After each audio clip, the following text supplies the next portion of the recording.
Here. Okay. Mr. Negrini? Mr. Schneider? Mr. Hart? Here. 9 present, 0 absent. Please stand for the pledge to the flag.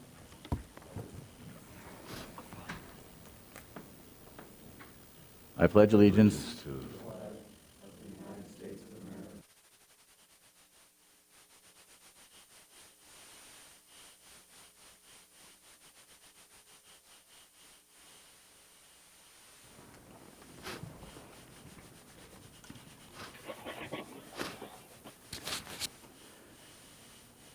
Mr. Maravich, we do not have any public participation tonight. Would you like to say anything?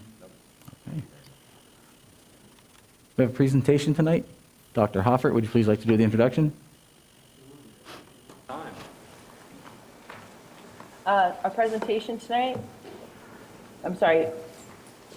Yes, there's a presentation that Dr. Hoffert is going to Yeah. introduce. Yeah, so it's my pleasure to introduce Ms. Anna Ackley and a couple of her students. This is Jaslea and Paisley. Mrs. Ackley is our teacher of the visually impaired.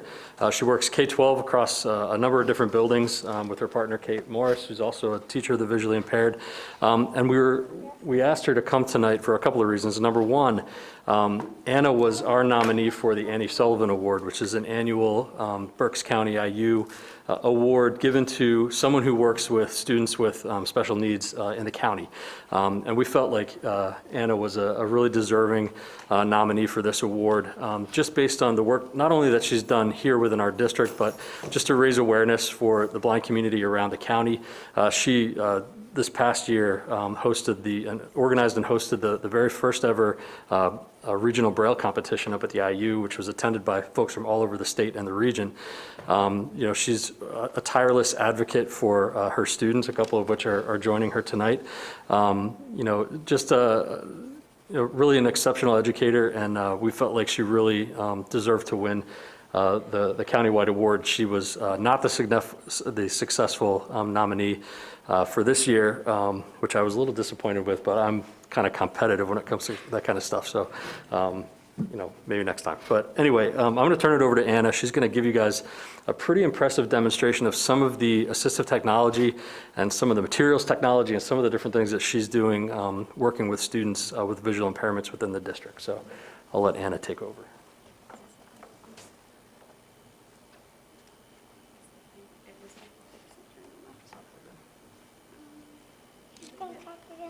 I'm going to talk. We're just trying to figure out the embosser. Jazz, can you turn your Braille note on for me? There we go. Okay. So I'm turning the embosser. Could you turn the spot on, please? Okay. Hi, everybody. Hopefully all of our tech works. That's also part of our job, is figuring out when it doesn't work, how to be patient. Right, ladies? Yep. Okay. So, Jaslea, I am going to have you, I'm going to connect on TeamViewer, please. Yes, please. Or yes. So, Jaslea is a 7th grader at West Middle School, and she right now is using a Braille Note Touch, which is one of the latest and greatest technologies out in the vision field for Braille users. Paisley here is in 1st grade at Whitfield, and she has in front of her a Smart Brailler, which is like a traditional Brailler. However, it has a speech component that allows us to hear what she's brailing and allows her to get immediate feedback on what she's writing. So, Jaslea, you are going to connect. I'm ready. Yep, go ahead. So, Jaslea is connecting me to her screen so that I can see what she's doing. And then I'm going to join on the board meeting. Sorry, my battery was dead. Who's talking? I'm talking, and the embosser is going to talk. You're on the meeting? Well, can I talk on the microphone with them? Do you hear yourself? Yeah. Yeah. Okay. So, Paisley, while we're getting ready, can you demonstrate how you braille the alphabet on there? Yes. Go ahead. Paisley, Go ahead, select. Braille entry, I think I already did. Okay, go ahead. A, B, but, C. Dot 2, 3, I think I did. It's okay, keep going. dot 5, 6, C. Dot 5, 6, D, D. Dot 5, 6, E. Dot 5, 6, F, F. Dot 5, G, G. And in Braille, we have contractions that go along with each of the letters. So the reason Paisley has to put a letter before she's brailing, or an indicator before she's brailing, to make sure that it says a letter and not a contraction. So Paisley, if your next letter is H. If you just braille an H, what is it going to say? Hat. Right, go ahead, do it. H, have, Good job. New line. Awesome. All right. David C. Very good. D, E, F, So you're just G, going to F. wait 1 second. So when I started here 5 years, this is my 6th year at Wilson, we only had 13 kids in the district. Jaslea was the only primary Braille reader, and relatively that's a small caseload for visually impaired, but definitely needed. Now, in 2020, we have 30 students across the district that are blind or visually impaired receiving services through Wilson. So Jaslea, can you get to our presentation on your slides, please? Yes. Thank you. So this is the screen of her Braille note that you're seeing. And so what the Braille note does is it's basically a Chromebook for people who are visually impaired or using Braille. So Jaslea is able to access all of the applications that the kids can on their Chromebooks. They can go on email, Google Docs, slides, all of these things, and have access to their curriculum live and ready to go. So Jazz, can you go to the next slide for me?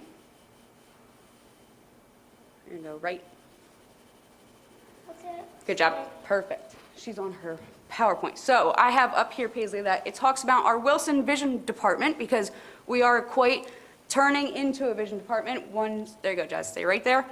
So I was the only TVI for a while. Last year, it was almost officially a year ago, we welcomed Kate Morris onto our team, who is another TVI, and we both have full caseloads. Our students who receive orientation and mobility get their services through the BCIU still, and Kristen Deibler is an amazing O&M specialist and works with our students and teaches them how to use their cane, how to navigate in the buildings, helps staff, is an awesome resource. We also have 3 vision teacher assistants who are our paraprofessionals who work with our fully blind students or students utilizing Braille.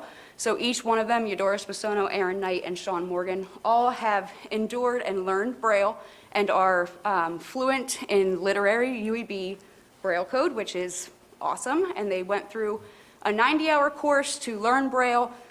They had to read Braille, write Braille, and deal with me and all the things that I made them do, and transcribe and adapt, because our students require a lot of additional time spent both in school and many, many hours outside of school adapting materials and making things accessible so that our students can access them and have equal access, because that is the most important thing of my job and Kate's job and our assistants, of just providing that equal access. Can you go to the next slide for me, Jazz? Yes, I will. Thank you. So like I said before, we now have 30 students, and that number is growing daily of the evals and different kids that are coming in. We have kids moving in just to come to our program, and it's pretty cool when we go to conferences and talk to different people around the state that, oh yeah, you're from Wilson, like you guys have a vision, like you actually have a vision program, which is like envied in people around my field, because a lot of districts are still utilizing the IU, but having us in the district just provides that hands-on access to us and access to more technology and things for our students. We have 4 students in the district that are learning or utilizing Braille, 6 students utilizing large print, and many others using all kinds of assistive technology, like the Braille Note, the Smart Brailler, iPads, the embosser, which we'll demonstrate, and the larger Chromebooks, of just different things to provide them what they need. And Jaslea, you can go to the next slide. I sure will. Thanks. Does it change on the board too? It is, yep, it's being displayed on the board. So one of the parts of our job is to let people know that we exist and what we do and how amazing our students are. One of the things, and one of my favorite things to do, is a awareness presentation, and as many things as I can think of have available for White Cane Day. And what is White Cane Day, ladies? What do you think, Jazz? What's White Cane Day? White Cane Day is a day where we spread awareness to the people who are blind about white canes. Right. And so our canes are a very important part of how our kids travel. And it's very important for not only our staff to know how our students travel, but also other students knowing how their peers are traveling and why it's so important to use a cane. So Paisley, what did we do this year with your class? What did your classmates get to do outside? Yeah, and what did we do outside? We found dinner white canes. Yeah, and who used the white canes? I did. You did, and who else did? All the class. Your whole class got to use white canes, so all the first grade class and her class got to actually experience how to use and walk around outside with a cane. They practiced using sighted guide or human guide, and just that awareness of why we do this and why it's important and what we can do as your peer, as our classroom community, as the Wilson community, to make things easier or just, again, provide that equal access. We do Braille parties where we get together to make Braille cards. National Braille Day we celebrate to, again, we love Braille, spread as much awareness as we can. This year, I started the first ever Pennsylvania Braille Challenge, which is a national challenge run through the whole thing in California. It's like the most amazing thing, and we had 30 kids come from all over PA as far as Pittsburgh come and compete. Both Paisley and Jazlea competed. Jazlea actually got 3rd place overall in the state of PA, which was amazing. She did such a great job. One of the other things that we do is district staff professional development. On Friday, I got to have the whole West staff willing and able to be under blindfold, and they did simulations. They looked at the equipment. They got to experience some things. They got to walk under canes, or under blindfold with canes, again, to see what that's like and to just provide that awareness. And then we also do like the classroom presentations, getting kids to actually read Braille, have the different tools that the kids are using right in front of them to understand why this is important and why they need this. Our students can do anything an average student can do with an adaptation, as long as we provide that equal access. And I do want to thank the board and Wilson just for allowing that to happen with the resources, the support, and the opportunities to provide this, because a lot of people just don't know and they were never taught. So I will talk anytime, and I love to demonstrate and get people to just see that other side of things and have an eye-opening experience, because we all just don't know what's not helpful until we are going through it and we experience it for ourselves. So that's just a tidbit of what we do every day and what we've been working on, but I am really here to show off these girls and what they've been working on, how hard they've been working.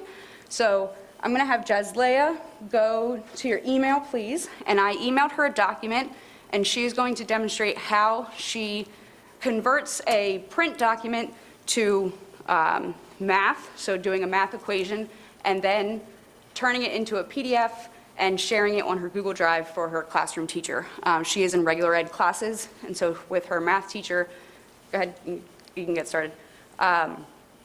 She will access what she needs to and then share it right on the Google Drive. Her teacher will see it, see what she got wrong or right, make comments, send it back, and then she edits it, and that's how she does it. So it's pretty cool to watch, and she is awesome. So while she's doing that, I'm going to have Paisley show you the Smart Brailler and how she brailles a sentence and how you can hear it. And then we're going to demonstrate the Embosser, which is a Braille printer, in case you've never heard of that. It only prints out in Braille. There's no ink involved. So this is what we use to adapt anything that we need. And we have it running for many hours because it's pretty loud, so I warn you now. But that's what they'll be doing. So Paisley, I think it might have turned or went to sleep. Can you wake your Smart Brailler up? Hit a button. It's fun. Yep, you hit your select. Braille tracking off. Hit it one more time.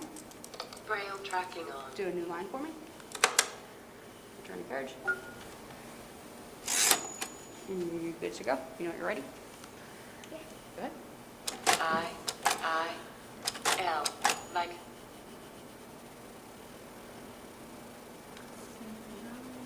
J, A, Z, L, A, Y, A, Jazz Land. I like Jazz Land. Good job. All right, guys, finish your steps. So you're at step 1, copy and paste it back into the document, turn it into a PDF and share it on Drive, please.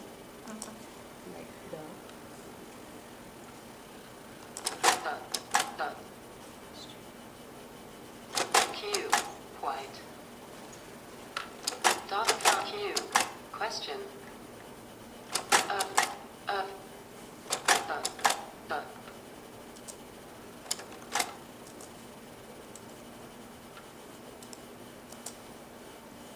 Okay.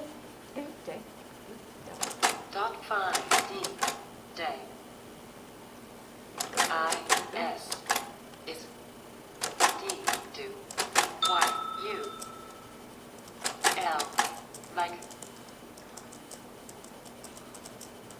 Dot 2, 3, B, R. L, Braille. Braille. The quiet question of the day is, do you like Braille?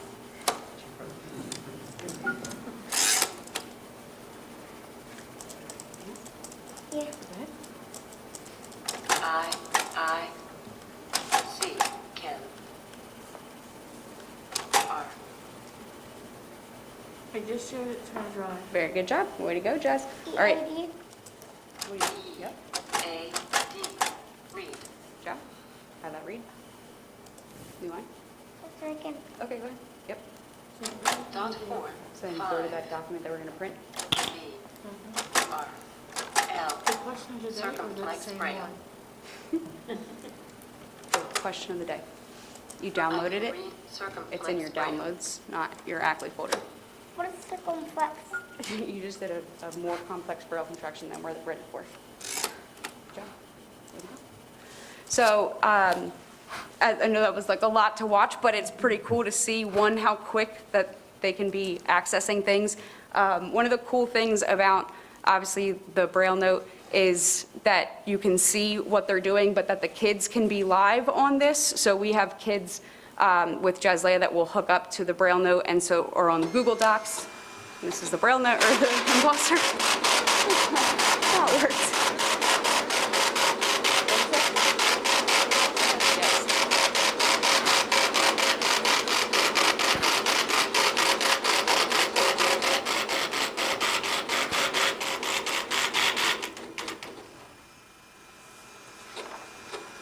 Okay, so that's gonna keep, wait, actually, that's doing other documents. I should do it. I know, but I think it's printing all what we were printing earlier. Okay. It wasn't working earlier, but obviously we just needed Jazzleia here because now it's working. So this is called an embosser. Like I said, it's gonna keep going. It's a printer that prints in Braille, and what this, what'd you say? Can I do it? It's a offline. Yep, so I turned it off, so just hold tight for me. So what this allows the students to do, because this is the newest edition of embossers, the one that I have another one that I have to have plugged into my computer, so only I can use it or print from it. But this one is, again, the latest and greatest, so it allows Jazzleia and Paisley. Paisley also has a Braille note. It's just being repaired right now in Canada, so that they can print directly from their device and emboss. So for the first time ever in their life, they're able to immediately type something and print it out, which when you think about it, of what the other kids and what we're able to do every day that we take for granted of, that this really allows them to have that access and to have that accessibility, to have the independence and the freedom to be in control of their learning. So that was just a little bit too of what they do. If you ever want to see more, we love showing people what we do. This embosser actually allows anyone to emboss from it, so using the computer. So if you ever want to learn how to emboss, Jaslea would be more than willing to teach you. You can come to West and check it out. That's where this one hangs out. So again, thank you so much for the opportunity and for everything that you help provide for our students, and just building a better Wilson community to be accessible and be available for our students that have vision impairments. So thank you very much. Thank you.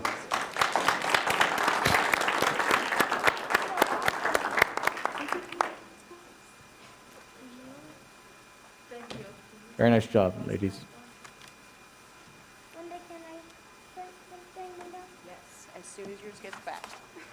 We'll give you a minute to clear up your stuff. What is happening?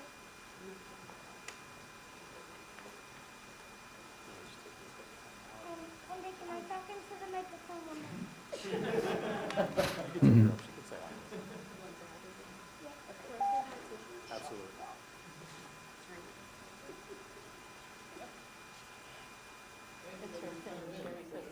Yes, it was outstanding. Thank you very much. Ready? I'm gonna put it down. It's right up in front of you, okay? It's up here. Go ahead. Just say bye. Hi. So welcome to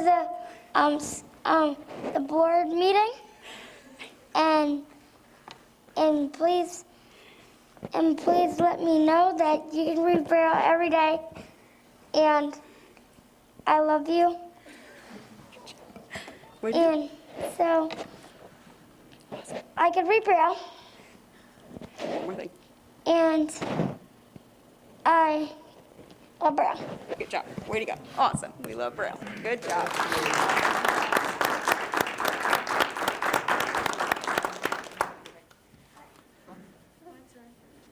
Stand up.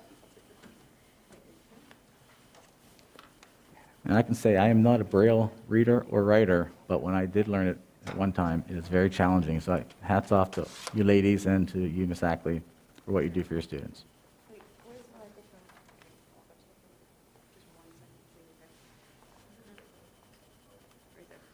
Hey guys. Hi. Hey guys. Hey, Jaslea. I can read Braille and write Braille.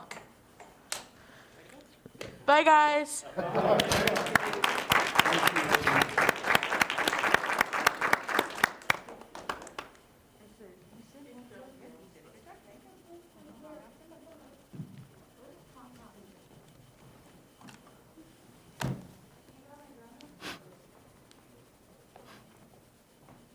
Both of those girls have taught me a lot about what it means to be an amazing human being. Really cool kids.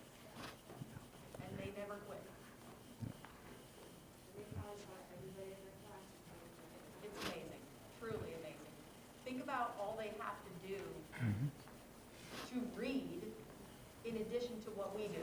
We just see something and then our brain processes. Think about what they have to do to be able to read. It's just astounding, truly astounding. It warms my heart the work we're doing here, and they're doing it to break down those barriers, and that's phenomenal. Thank you. I mean, is there any technology that it seems like Wilson's taking care of the program? Is there any great leap of technology that is the next step to improve the program? Don't say that too loud.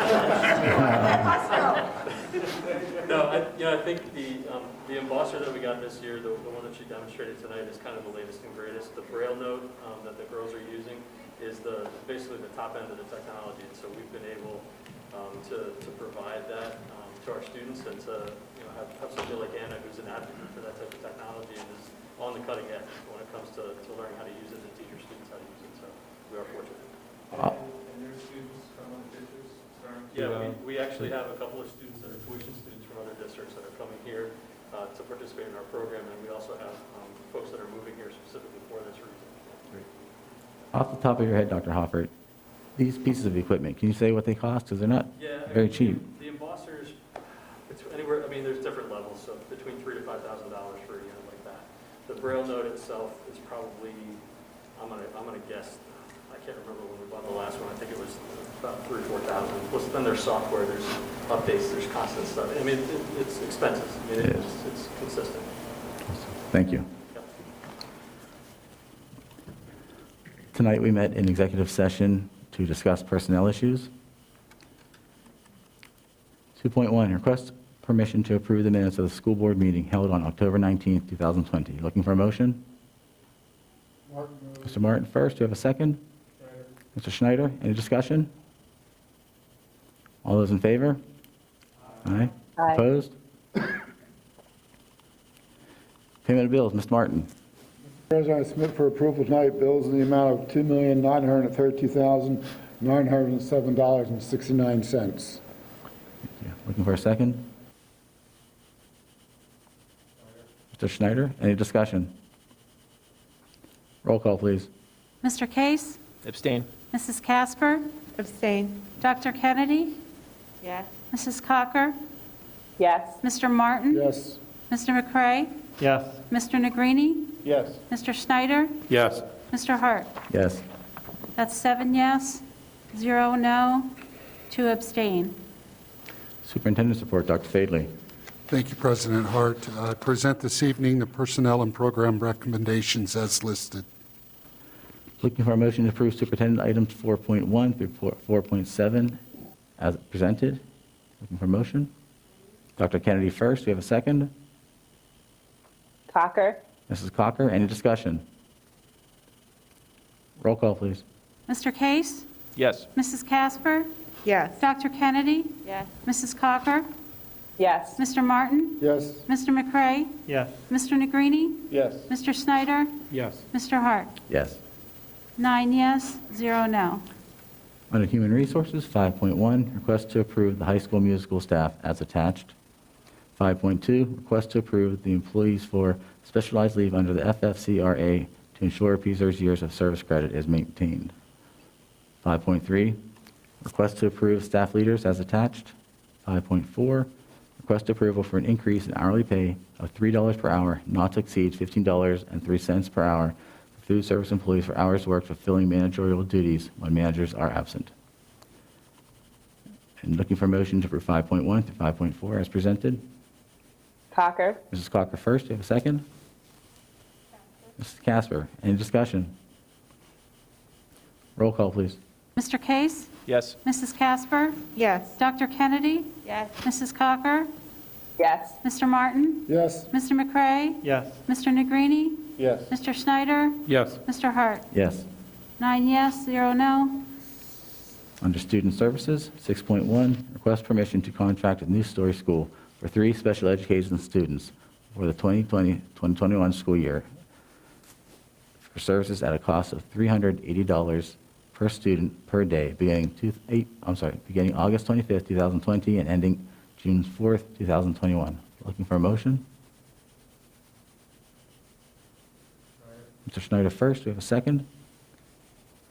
Mr. McCray, second. Any discussion? Roll call, please. Mr. Case? Yes. Mrs. Casper? Yes. Dr. Kennedy? Yes. Mrs. Cocker? Yes. Mr. Martin? Yes. Mr. McCray? Yes. Mr. Negrini? Yes. Mr. Schneider? Yes. Mr. Hart? Yes. 9 yes, 0 no. Under Technology and Media, 7.1, request permission to sell outdated equipment to Sycamore International. Final sale price contingent on evaluation of equipment. Looking for a motion? Mr. Case first. Do you have a second? Mr. Martin, any discussion? Roll call, please. Mr. Case? Yes. Mrs. Casper? Yes. Dr. Kennedy? Yes. Mrs. Cocker? Yes. Mr. Martin? Yes. Mr. McCray? Yes. Mr. Negrini? Yes. Mr. Schneider? Yes. Mr. Hart? Yes. 9 yes, 0 no. Under Finance, 8.1, request permission to create a mental health council student activity account in the high school student activities fund for the already existing club. Looking for a motion? Cocker? Mrs. Cocker first. Do you have a second? Mrs. Casper, any discussion? Roll call, please. Case? Yes. Mrs. Casper? Yes. Dr. Kennedy? Yes. Mrs. Cocker? Yes. Mr. Martin? Yes. Mr. McCray? Yes. Mr. Negrini? Yes. Mr. Schneider? Yes. Mr. Hart? Yes. 9 yes, 0 no. Under Transportation, 9.1, request approval of a transportation contract with Twin Valley School District to transport Hilltop Prep School to Hilltop Prep School at a rate of $60.33 per student per day. Looking for a motion? Mr. Martin first, do we have a second? Mr. Case second, any discussion? Roll call, please. Mr. Case? Yes. Mrs. Casper? Yes. Dr. Kennedy? Yes. Mrs. Cocker? Yes. Mr. Martin? Yes. Mr. McCray? Yes. Mr. Negrini? Yes. Mr. Snyder? Yes. Mr. Hart? Yes. 9 yes, 0 no. Under Policies, 10.1, Mrs. Cocker? Yes, 10.1, request for final reading and an adaptation of the following revised policies. 404, employment of professional employees. 405, employment of substitute professional employees. 406, employment of summer school staff. 408, employment contract. 505, employment of substitute and short-term employees. 508, employment resolution. 530, overtime compensatory time off. 705, facilities and workplace safety will replace 705, safety after approval. Also, 10.2, request to repeal the following policies. Number 418, penalties for tardiness. 426, complaint policy. 422, professional growth guidelines. 438, sabbatical leave for restoration of health and leave of absence for professional development. 442, jury duty. 528, grievance policy. 533, professional growth guidelines. And 542, jury duty. Updates to similar policies replace them. Thank you. Looking for a motion to approve 10.1 and 10.2 as presented. Mr. Schneider first. Do we have a second? Mr. McCray, any discussion? Roll call, please. Mr. Case? Yes. Mrs. Casper? Yes. Dr. Kennedy? Yes. Mrs. Cocker? Yes. Mr. Martin? Yes. Mr. McCray? Yes. Mr. Negrini? Yes. Mr. Schneider? Yes. Mr. Hart? Yes. 9 yes, 0 no. 10.3, Mrs. Cocker? 10.3 is the second reading for revised policies. Thank you. Under Would you like me miscellaneous. to read all of them? Pardon me? Should I you read can all as the listed. second readings? That's fine, as listed is good. Okay, thank you. Under miscellaneous, no items. Committee reports. Berks Career and Technology Center, Mrs. Casper? We met on Wednesday, the 28th, at the East Campus, and a tour was given of the new heavy equipment operations facility to all the JOC members. They shared with us enrollment numbers as of October 1st, and BCTC totaled 1,775 slots filled with students in their schools. Of those, 138 came from Wilson. So basically, from the 1,513 students in grades 10 through 12 at Wilson, 138 are enrolled at BCTC, about 9%. A reminder that the virtual open house will take place on Wednesday, November the 11th, from 5:30 to 7:30, with teachers available for virtual Q&A, and more information is on their website. In addition, there will be virtual parent conferences available November 16th through the 19th at both the East and the West campuses from 5:30 to 8:30 p.m. A virtual-only Wednesday schedule was approved later last week as part of their continuity of instruction plan, and that schedule will begin the week of November 9th, which the first Wednesday for that will be November 11th. Our next meeting is scheduled for Thursday, December 10th at the West Campus, which will be the reorganization meeting. And Thank that's you. my report. And the Wilson Equity Task Force? There's no report. Our next meeting is November 4th at 3 o'clock. Thank you. Berks County IU and Curriculum Council, Dr. Kennedy. The Berks County IU has not since our last meeting, but we did have a curriculum committee meeting last Wednesday.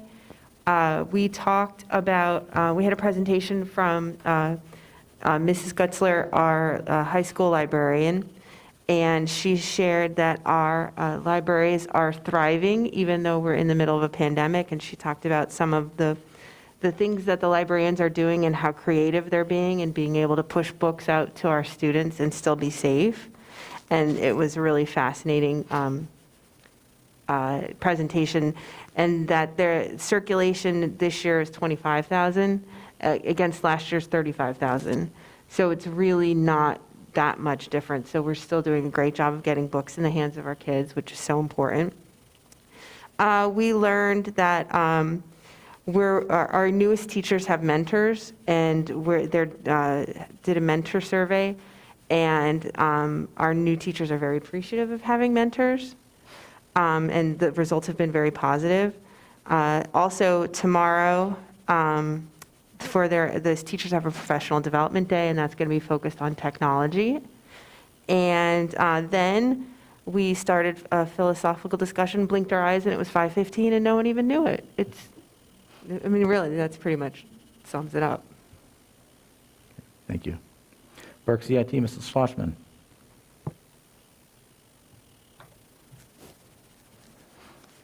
Good evening. Good evening. The TCC held its quarterly meeting on October 29th. We've reviewed the calendar year-to-date financial statements for the Bureau, and I wanted to note that the EIT collections for September and October, which represent the second quarter calendar tax, which would have been the first time the COVID-19 effects would have been shown, they were down by 10% compared to last year, but the good news is they predicted 30%. So we're actually ahead of where they thought we would be. And the even better news was that Wilson's distribution was only down 3% from last year at the same time, which was great. Hopefully that'll keep trending that way. They also collect business privilege tax at the Bureau for certain municipalities. That did note a 14% decrease from the same time last year. The new tax collection software is on target, which is great. Employers can begin to register for filing and paying their local earned income tax on November 1st with a December 1st online filing start date. Individuals, such as you and I, will be able to e-file our local income tax returns on the new system beginning January 1st of 2021. And all other Act 511 taxes will be on target with the new system in the summer of 2021. The committee passed an e-filing resolution that requires employers with more than 10 employees to report and remit their earned income tax electronically effective January 1st of 2021, which is new. And we will be reviewing the 2021 calendar year budget at our next meeting, which is on December 17th. That ends my report. Thank you. Great, thank you. Extracurriculars, Mrs. Cocker. Yes, we have a meeting next Monday, November 9th at noon. And one of the more recent activities to celebrate is that the girls cross country team ended with a 12-2 record, our BCIAA champions, and junior Karen Rippey placed second at districts this past weekend to qualify for states. So congratulations to the girls cross country team. Thanks. Thank you. Facilities, Mr. Negrini. Hart, if I could just revisit what Mrs. Casper was talking about in terms of the open house for BCTC. I know in the past we had stressed to provide this information to our students and parents at the middle school. The earlier we introduce all of the various opportunities that the BCTC has to offer, I think the more likely that we are going to capture some of those students that are seeking to follow with that career path. So hopefully that information about the open house is being shared with the middle school students and parents, and perhaps it's even a conversation that we start having perhaps even earlier, at an earlier age with some of our parents. So I just wanted to touch upon that since we had discussed that in past meetings. And then as far as facilities, we are having a board workshop next Monday evening, a number of items to be discussed relative to the feasibility study to revisit the idea of potentially building a new elementary school, the potential for some extensive renovations over at Wilson Southern, the potential for renovation of the high school auditorium, and discussions upon the baseball and softball field upgrades. So that will be discussed next Monday. I believe we're meeting here at 6:30 p.m. And that's my report. Thank you. Finance, Mr. Martin. Yes, we met today at 4:30, and we had a full agenda, and it kind of ran over time, but we got a lot accomplished. Our next meeting, Herbine Company will be presenting the annual report for the 2019-2020 financial year. It's good as usual. There's no deviations, and Christina's group did a fine job, and that will be discussed I don't know if they're coming in person, Christina, or not. So, but that will be handled at the next board meeting. We took a look at food services, the cash flow. As you're probably pretty aware that it's unfortunately due to COVID that they'll be operating in a deficit. So we're looking at different ways to beef that up so there is no cash flow issues, and we'll be discussing that in the future. We looked at year-to-date financial results, which once again with COVID aren't rosy. And then we had a feasibility study based on a new elementary school for consideration.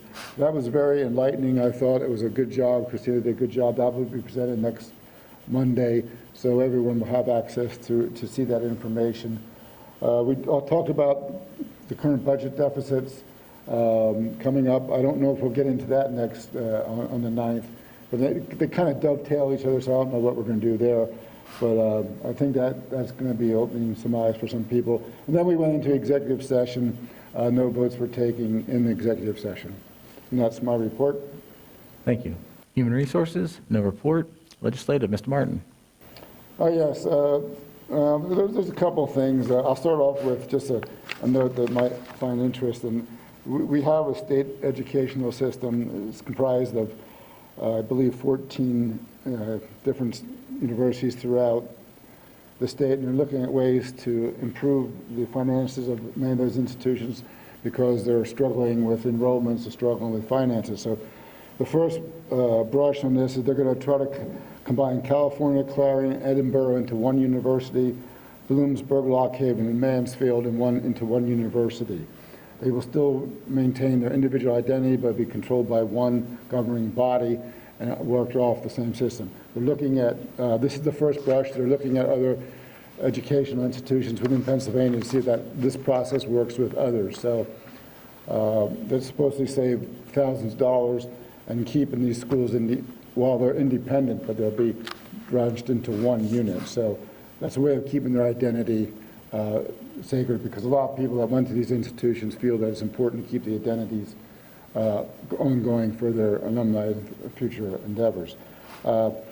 That's not a big issue, but I thought I'd bring it out because it is a cost savings supposedly, but we'll wait and see how much savings there are in those endeavors. The independent fiscal policy came out with their latest information. They said the economy is ever so slightly improving, but gross domestic product still going to be down 4.6 over the previous fiscal period. Salaries, employees, workers' wages are down negative 2% over the same period. Job losses continue to be projected to be $450,000 for the coming year.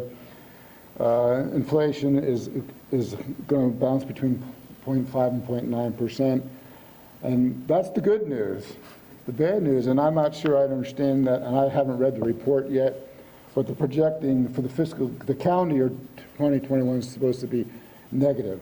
So worse than what I just presented to you. So I haven't read the report. I will do that in detail for the next meeting. I'll have a better grasp on that, but that's kind of where we're at. Thank you. I just want to comment on the state. I'm surprised that you're saying so much, because the way that it was presented to the people who work for the state universities is that there is no plan right now to keep the individual identities of each state university. That hasn't been announced. Also, to add on that, all of those state universities mentioned, many of them are not running in as deficit. They are in the positive, such as IUP, Shippensburg. Their financials are great. So it's supposedly not a financial reason that they're combining the universities, according to our chancellor. Also, one of the things that's under attack, which I think especially after our presentation tonight you'll find interesting, is that they're closing so-called low-enrolled programs. And one of our low-enrolled programs at Kutztown University happens to be the Vision program, because not everybody wants to do what Ms. Ackley does, right? Like, that's a lot, like learning Braille, teaching special education students. And even though we might only have 15 or 20 students enrolled every year in that program, it's the only program in the eastern half of the United States that has a vision impairment program. We have students from, I have a student, one of my classes from South Dakota, who came from South Dakota to come to Kutztown to do our vision program because they're so few and far between. Our library program is low enrolled. It's the only library program on the eastern half of Pennsylvania. And those are they're just looking strictly at numbers, not at need. Our vision and our library programs have 100% job placement rate for graduates. So you have to delve into those numbers. 135 people through retirement and retrenchment are going to lose their job at IUP, which is one of our most enrolled universities. And they're just shopping stuff off randomly. The governor or the chancellor decided that he was going to have a ratio. But you have to have a 25-to-1 faculty to student ratio, not looking at any kind of extras. Every faculty, whether they're a teaching load or their research load, counts towards that ratio. So it's very random, and it's also very damning for our students, middle class, lower middle class students who tend to go to state universities and support programs like vision, like teaching, like special education, and the everyday kind of jobs that we need in Pennsylvania. When I went to Kutztown, it was cheaper for me to go to Kutztown, live there, than it was with a 3/4 scholarship to Wilkes University or a half scholarship to Penn State. So I went to Kutztown. They cut 30% off our budget in 2010 and never gave it back to us. When in the 70s, our state universities were supported by taxpayers, 80% of tuition. We're down to under 20 now. So this is going to start to trickle down to our teacher programs. To who's going to want to go to a state university when that hot mess is going on in Harrisburg? So just so you know, it is, I'm glad you brought it up because it does affect us here in the district greatly, and it affects our students who might not otherwise be able to afford to go to college. Thank you. Hey, it's coming from the Board of Governors. It's mandated by, this is one of those improvement plans by the governor, how we can save money, taxpayers' money. I'm not saying it's right, but this is what's happening. I'm not passing judgment. I'm just presenting what I have and what I know. Thank you. Public Relations, Mrs. Troutman.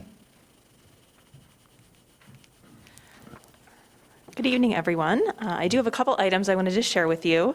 I wanted to let you know that we have expanded our official district social media accounts to include a new district Instagram account. So research has shown that students and actually younger parents actually tend to prefer Instagram over Facebook. So I'm in the older demographic, so I'm the Facebook person.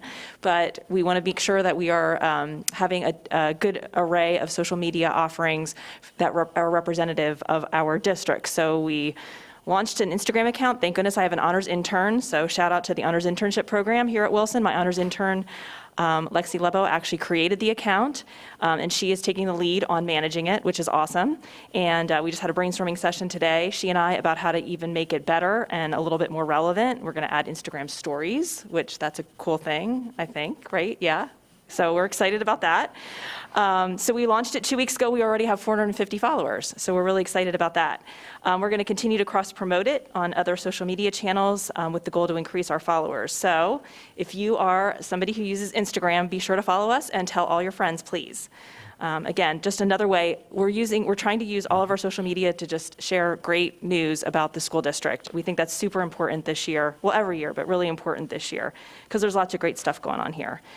We also just recently shared our 2020-2021 inclement weather guidelines with our school community via email. We sent those out, and they're also posted on the district website as a reference, so it's a guide for people to know what will happen if, in fact, we have inclement weather this year.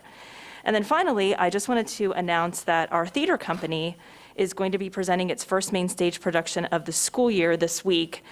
They are producing a show called Almost Maine. It's going to allow our students to explore the question of how do we make connection in a time where it seems close to impossible, very relevant topic. It's a very small cast.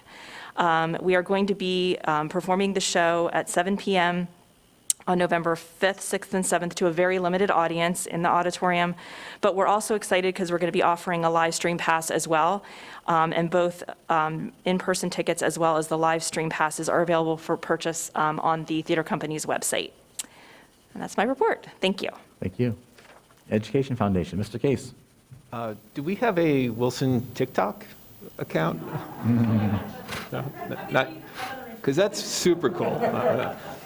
At least my 9-year-old says that. No report other than the next meeting's November 20th at 7:30 in the morning here. Thank you. Technology, Mr. Schneider. I have no report. Student Outreach. Oh, okay, cool. Hello, so my name's Ethan Capitano. I'm obviously filling in for Gianni tonight. I'm the Vice President of Student Government, so that's why I was chosen to be here.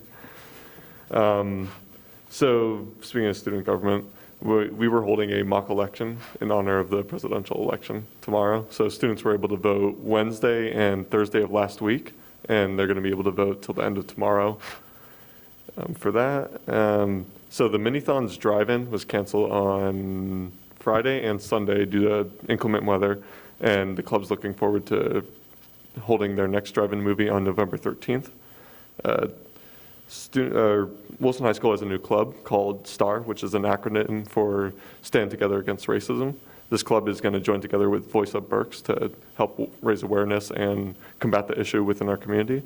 And then finally, Wilson football had their final game this Saturday. We won against Manheim Central, and on behalf of the football team, we'd like to thank administration and the athletic department for letting us have a great season and ultimately play the game. Thank you. Mr. Maravich. No report. Okay. Other business? Anything the board would like to share? Looking for a motion to abstain? I'm sorry, to adjourn.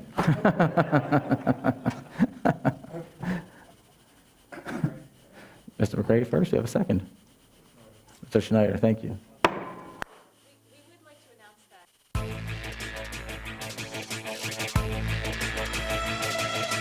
That